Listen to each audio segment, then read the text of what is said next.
बिस्मिल्लाहिर्रहमानिर्रहीम। नाज़रीन अस्सलामु अलैकुम। आबिद मिनहाज ज़मील टीवी के साथ आपकी खिदमत में हाजिर है।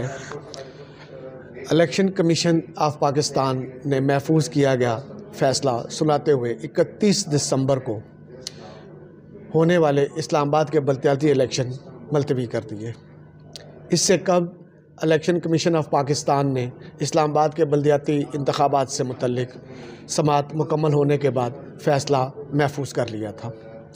Election commission Islamabad high court के हुक्म पर इस्लामाबाद के बल्दियाती इंतखाबात से मुतल्लिक 5 रुकनी बेंच ने समाअत की। हुकूमत की जानिब से एडवोकेट जनरल जहांगीर जदून और साबिक attorney general Akhtar Ausaf, PTI की तरफ से बाबर अवान और अली नवाज़ अवान, जमात इस्लामी की जानिब से मियाँ असलम इलेक्शन कमीशन में पेश हुए। तमाम दलाइल देने के बाद मेंबर्स ने अपोजिशन अरकान की बहस के बाद भी कोई फ़ैसला नहीं कर पाए। शेड्यूल सदर ममलिकत को भी जारी किया गया। इलेक्शन कमीशन ने भी बहुत सारे दलाइल दिए। इसमें हल्का बंदियाँ नहीं थी, इस्लामाबाद में तादाद बढ़ गई है, आबादी बढ़ गई है। इस सवाल पर भी इलेक्शन कमीशन को वाज़िया किया गया कि क्या आपको पहले नहीं पता था कि इस्लामाबाद में आबादी बढ़ गई है और हल्का बंदियाँ कम हैं। 50 हल्का बंदियों को बढ़ाकर 110 किया गया। अब इसमें इलेक्शन कमीशन की गलती है, हुकूमती मामलात इसमें आड़े आ रहे हैं, क्योंकि शुरू में भी जब इस्लामाबाद का इलेक्शन होने जा रहा था तो इस्लामाबाद पुलिस ने और हुकूमत ने और वज़ारत दाखिला ने इस्लामाबाद के इलेक्शन को हसास करार दे दिया था। एक छोटा सा वफाक और उसमें मामूली से इलेक्शन को हुकूमत नहीं करवा पा रही। अब इसमें हुकूमत के क्या मफाद हैं? शायद हुकूमत KPK के इलेक्शन में मुखालिफ पार्टी की कौंसलर्स की तादाद ज़्यादा होने की वजह से, या कश्मीर के इलेक्शन में भी हुकूमती जो मेंबरान थे उनको शिकस्त हुई। KPK में भी हुकूमती अरकान को ज़्यादा शिकस्त हुई, जिसमें मोस्टली तादाद जो थी वो PTIs के कौंसलर्स ने विन किया था और उनके भी ज़्यादा से ज़्यादा उनके चेयरमैन और कौंसल मुंतखब हुए थे। शायद यही वजह है कि इस शुरू से ही इस्लामाबाद के इलेक्शन को हसास करार दिया गया। इसमें बहुत सारे रोड़े अटकाए गए, कुछ गिरफ़्तारियाँ भी हुईं, कुछ के ऊपर असला डंप करने का इल्ज़ाम भी लगाया गया इस्लामाबाद में, कुछ के ऊपर बाहर से मंगवाए गए लोगों को जमा करके और इलेक्शन को ख़राब करने के इल्ज़ामात भी लगाए गए।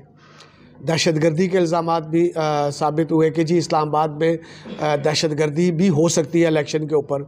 अभी दफ़ा 144 का निफाज है इस्लामाबाद में और इलेक्शन मुलतवी होने से पहले कुछ दिन 2-4 दिन पहले की बात है कि वहाँ जो शेड्यूल जारी हुआ था, जब इलेक्शन कमीशन ने फ़ैसला महफूज किया था तो उस पर यह कहा गया था कि इलेक्शन मुलतवी नहीं होंगे, शायद इसको डिले कर दिया जाए, इसको कुछ टाइम के लिए डिले करके प्रोसेस को आगे ले जाया जाए, ताकि जो खामियां, जो गलतियां हमारे पास हैं या हमारे से हुई हैं हम उनको दूर कर लें। इलेक्शन कमीशन इतना बड़ा इदारा है, ठीक है, उसके पास वफाक में 110 जो कि पहले 50 UCs थी, जिसको बढ़ाकर 110 किया गया। अब इसको कहने जा रहे हैं कि शायद 125 UCs तक इसको बढ़ा दिया जाए। लेकिन अजीब बात है कि एक छोटा सा वफाक जो चंद किलोमीटर राउंड अबाउट है, उसमें इलेक्शन कमीशन और हुकूमत बल्दियाती इंतखाबात कराने से कासिर है। पूरे पाकिस्तान में अब जनरल इलेक्शन भी होने जा रहे हैं। इसी दौरान अगर वो कौंसल्स के जो यूनियन कौंसल्स के इलेक्शन हैं वो मुलतवी होते हैं, जनरल इलेक्शन आ जाते हैं, तो फिर ये यूनियन कौंसिल का क्या म्यार रह जाएगा। जबकि आइन में ये शामिल है कि बल्दियाती इलेक्शन होना इंतहाई ज़रूरी है। बल्दियात के ऊपर ही देखा जाए तो जैसे एक मकान की बुनियाद बनती है ना, तो उसके लिए पहले बुनियाद बनाई जाती है, फिर दीवार बनाया जाता है, फिर लेंटर डाला जाता है। तो मेरा ख़्याल है कि इस आइन में या ये पाकिस्तान के कानून में ये होना चाहिए कि सबसे पहले बल्दियाती इलेक्शन यानी कि अपनी बुनियाद मजबूत करें।